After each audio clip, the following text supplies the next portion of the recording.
It is definitely the worst nightmare of any parent to bury their child. Unfortunately, the parents of 19-year-old Aaliyah Edwards and 18-year-old Anthony Persaud are currently preparing to do just that.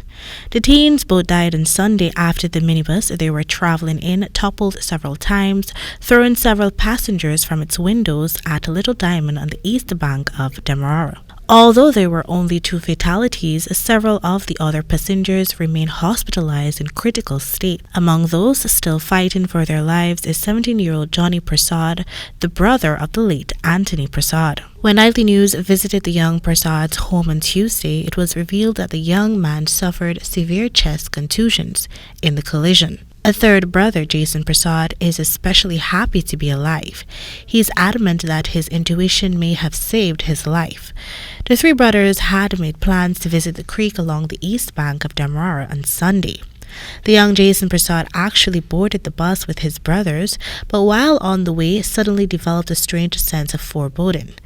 He actually disembarked from the bus he and his brothers were traveling in and went back home. A few hours later, while on their way back from the outing, the horrific accident occurred that snuffed out the life of one of his brothers and left the other critically hospitalized. And my small brother tell me that only we still go, man, we go enjoy ourselves and we come back. So we go junction, stop, we pick up 2 more girls. So while we waiting on the girls, I tell my brother that I ain't feeling it, we go home. And he said, he ain't feel for come, man, we still go enjoy yourself.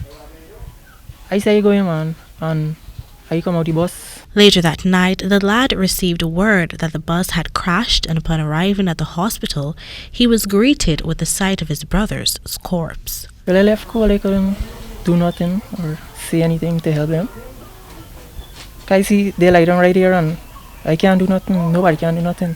Meanwhile, Ganesh Persaud, the father of the boys, could barely verbalize his feelings as he was preparing to bury one child whilst the others clinging for his life.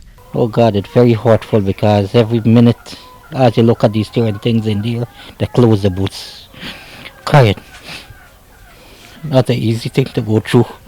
The grieving father openly questioned the rationale behind a 23-year-old attaining a license while comparing the accident to murder. Can't we get to understand that he was drinking and people pleading to him, the children pleading to him, slow the bus down, can't have the information that we get, and he still continued driving. It's like he murdered the children. Them. He called for a stricter penalty to be implemented against drivers whose dangerous and negligent actions cause families to lose their loved ones. Meanwhile, the minibus driver Kevin Moore was on Tuesday remanded to prison after he was charged for causing the deaths of the 2 young people and was remanded to prison until August 9, 2021. Reporting for the HDP Nightly News, Kendell Richmond.